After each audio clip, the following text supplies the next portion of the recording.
Hey there, it's Melissa with Atlas CFO. Today we're talking about cost codes.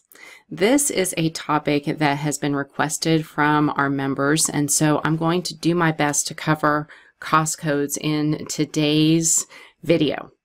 So let's get started talking about what cost codes are, when we usually find this terminology. So cost codes are used to organize all of our costs in a job. This means that our cost codes could be part of our job estimate. Our cost codes could be in our job costing or in our accounting system. And some people use cost codes to help organize how they're going to bill the job. I wanted to launch into cost codes this way because there's a lot of ways to use cost codes. There's a lot of differences just within the type of software that you use. So I'm going to give you a general overview, but just know, depending on what software you use, depending on how you run your project and how you bill your job, you can have a different experience with cost codes. So cost codes can be the standard cost codes. So whenever somebody refers to a standard list of cost codes, they're typically referring to the CSI list. You can get on your favorite search engine and look up these standardized cost codes. What we find is that general contractors tend to like those cost codes because it gives them a broad range of cost codes to choose from on a project. However, many of our subs or specialty contractors find that they're too general and they're only using a small section of those, and they may want to create their own. So although there is a list of standard cost codes, there is nothing wrong with creating your own set. You can create them as big or as small as you'd like. You have the power whenever you're dealing with cost codes. How great is that? You have the power. Don't get caught up in whether you have to use the standard or only follow this rule. You have a lot of flexibility within cost codes. When we think about how we can organize cost codes, I like to think of it in the term of my circle, and we're going to get into that in just a minute. But we think about cost codes with estimates, and then the job cost or the accounting of it, and then also how the job goes together. So how are we putting in the job, or what are the operations team doing whenever they get that job in place? Let's break down each one of those. So I've got my loop there on the side. This loop is what I use to make things make sense. When we are dealing with cost codes, job cost, all of the things in construction accounting, we have to remember that there's a loop that is happening. We're going to estimate the job, we're going to project manage the job, and we're going to have the accounting for the job. When all three of those work together, so we can say that it's the same in the estimate, and it's the same way we put it in, and it's the same way in the job cost or the accounting system, things get easier and performance goes up. So we're going to talk first about the estimate. One of the ways you can identify what your cost codes could be is how you put your estimate together. You could have areas broken out, you can have type of work broken out, you can have material versus labor broken out. So if you start with your estimate, you're going to have a pretty good idea of all the things, at least in estimating, we're thinking about, and you can use that information as you go through the circle. Next up is accounting. A lot of times people start with accounting for cost codes. Well, I do love accounting and I do love cost codes, but the best cost codes actually don't come out of accounting. The best cost codes come out of estimating and project management. Although we are a user and an information provider, we really do our best work whenever our operations team, our project management team, our estimating team tells accounting what they want to track and what is the estimate on the item they want to track versus the actual cost on what they want to track. You can see how much more exciting that would be to have an item or a cost code broken out in a way that is meaningful to our project management and estimating team.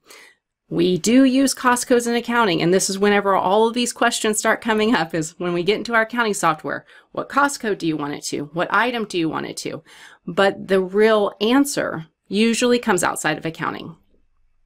Finally, our project management team, I also refer to them as the operations team or the field team. This is how we're putting in the job. So we may divide our job into segments, or we may divide our job into type of work. This is another good indicator of the way we could set up our cost code system. So in a perfect world, yeah, all three of them work together. I mentioned that earlier, but in a perfect world, we don't have silos of costs. We have a system of costs where the estimate and the ops team and accounting all are talking the same language, and cost codes are the ability to speak that same language. I'm going to break down another one for you. Well, many times, and a lot of this depends on the software, but because this is a requested topic, I'm going to try to do my best. So you can have cost codes, you can have accounts. So those are general ledger accounts. Those are actually the account in the system. You can have jobs, you have customers, divisions, classes, and billing. This is why construction accounting is so complex. We have a lot of various inputs. Yes, we do. And people say, can we just have one system, just one way that just makes everything happen and everybody works really well together? And my answer, unfortunately, is, well, it depends. It depends on the software that you're using. It depends on your estimating system. It depends on the project management system that you're using. It depends on what the form or what the customer wants you to do. So instead of focusing on saying, oh my goodness, you have to have a standard method, let's talk a little bit about what those items are so you can find them in your shop. It's not important to say these are the same everywhere. They're going to be specific to you. Cost codes.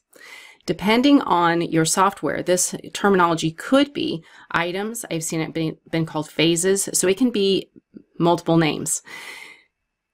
Sure, that makes it more fun, doesn't it? But you're using these cost codes to accumulate costs in a certain type of work. Now, I'm going to dig in just a little bit further here in our next few slides. But you're looking for a way to segment the job into meaningful pieces of work. Okay, next up. General ledger account, or your account, is not the same thing as your cost code. In fact, you could have 5 cost codes and 1 general ledger account. You could have 20 cost codes and 1 general ledger account.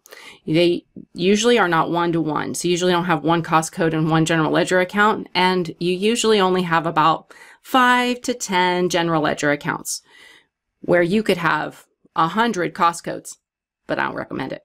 But you can have a lot of cost codes and only a few general ledger accounts, and they are not one-to-one ratio. Jobs are the distinct customer or the contract that you're operating under, which is yet another input from cost codes and general ledger accounts.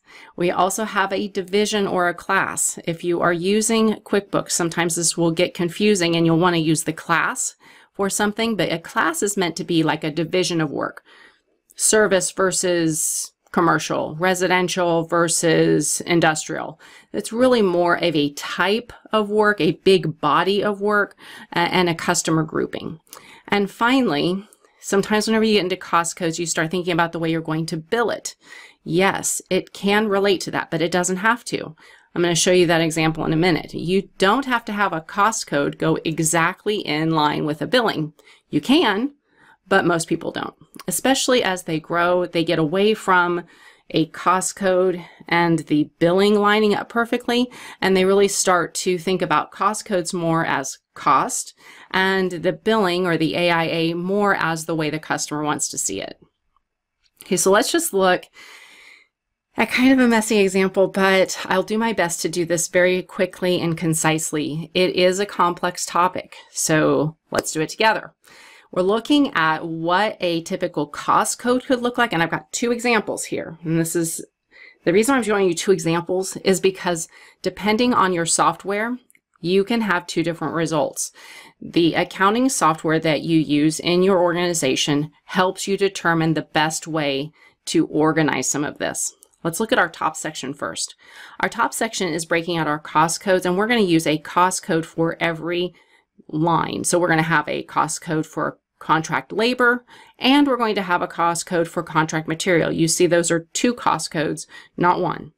Then they are going to go into different general ledger accounts. So the labor is going to go into the labor general ledger account, and material is going to go into the material general ledger account. See how that works? And then over to the side, I've also got division, QuickBooks users, this would be class. You could say, oh, this is a commercial job versus a residential job. So you see there's multiple inputs. I said this the other day, so I'm going to say it to you guys. Construction accounting is complex. In regular old accounting, we many times have two inputs and it's two accounts. In construction accounting, we have multiple inputs. You can see how many inputs there are just in this little bitty section. And many of our contractors have 8 to 10 inputs on a single transaction. This is why it's more complex. It takes a little longer, and it's going to take an investment in time to figure out exactly the system you want to follow. In this top example, we're saying that our cost code is going to delineate between labor and material. So now we're going to go to a different example. We're going to have the same basic scope of work, but in this system, our cost code have the ability to either be labor, material, sub, other, and you can have one cost code, and then you use a class or another router to get it into the right account. So this is where the complexity in your accounting system shows up, and you can create whatever system you'd like within your accounting system. You can create the cost code from the top, or if your system allows it, you can have something that looks a little more like the bottom section. How do you know? Well, you may have to call our good friends at the software trainers or distributors. They're usually our best bet in telling us the best way to use their system. Let's expand into why are we doing this? Like this, isn't this great? We love to use cost codes. It's just fun. But we're actually not using cost codes for fun. We're using it to increase profitability. The way we use cost codes to increase profitability is to compare the estimate for that cost code to the actual cost. We're going to use some of that same language that I used in the previous screen. We're going to talk about just concrete labor and concrete material. If we have an estimate for concrete labor, then we can charge over on our cost side, we can charge our labor to that same cost code. You see how pretty that is? We can make this pretty little thing where we have an estimate and we have actual labor, and now we can compare. Which comparing is why we're doing this. This is why it's so much more fun when we have information to compare to. It doesn't mean that you have to have it this way, but you can see that it's kind of pretty and it's a little more fun. This is a good opportunity and a good discussion to have with our estimating and our project management team. How would you like to see the estimate, and how would you like to track the cost? And in accounting, we say, let's do it that way because now we have really good information. This is just one example of how to use cost codes to then create performance and financial analysis. You can then compare your estimate to your actual. So now I'm going to get into billing, and I'm going to show you an example of how you don't have to tie cost codes to billing. We're going to go back up to this real quick. So you see that we have an estimate of $17,000 for this job, and we right now have actual of $16,700. We can even pretend the job is done and we beat our estimate. Yay us. We're going to build the job, and we can build the job in a lump sum, which would just be the $20,000, or we could break it into the two major components, which is labor and material. Now you'll see labor and material do not have to line up with the cost, because the cost is our cost that we incurred, but that doesn't mean it's what we're going to bill the customer. For our example, we're going to show that we're billing $20,000 on this job. Let's look at what this would look like. So in our example, we've got estimates and actuals using our cost codes, right? This is what we're all talking about today is cost codes. So this is showing how we use cost codes between the estimate and the actual.